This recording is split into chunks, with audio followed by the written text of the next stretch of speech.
I'm attempting to watch 1,000 games of football before the end of the 2026 FIFA World Cup, and I'm going to be ranking every single one to find out which game is the greatest of the season. Today, we are checking out even more Premier League action as Bournemouth take on Wolves.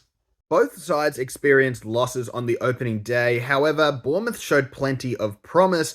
Even though they went down to Liverpool conceding 4 goals, they managed to get 2 of their own, including a brace and a fantastic solo goal by Antoine Semenyo. He looks like he's going to be absolutely phenomenal this season, whereas Wolves played Man City and had a relatively poor showing, not really doing too much outside of a few bright spots in the first half. Bournemouth would apply the early pressure and would grab the lead quite early as Tavernier on the 4th minute managed to get the opening goal of the game, his first goal of this season, to grab Bournemouth a 1-0 lead.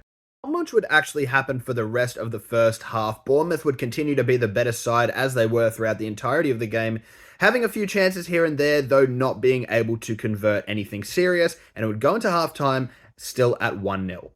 Disaster would strike early into the second half for Wolves as only 4 minutes into the half, Totti Gomez managed to get a straight red card to see Wolves down to 10 men. Surely any chance they had of chasing back the game was dead and buried, and it was only a matter of time before Bournemouth would surely find another goal.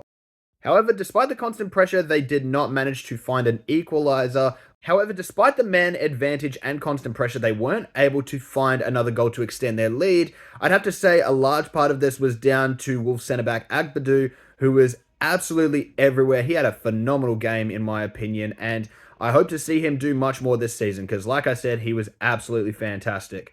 Bournemouth did not add to their total before the end of the game, seeing out a 1-0 win, a good bounce back from the first game week for them, a better showing from Wolves in terms of a defensive aspect, but definitely improvements needing to be made, especially in the final third.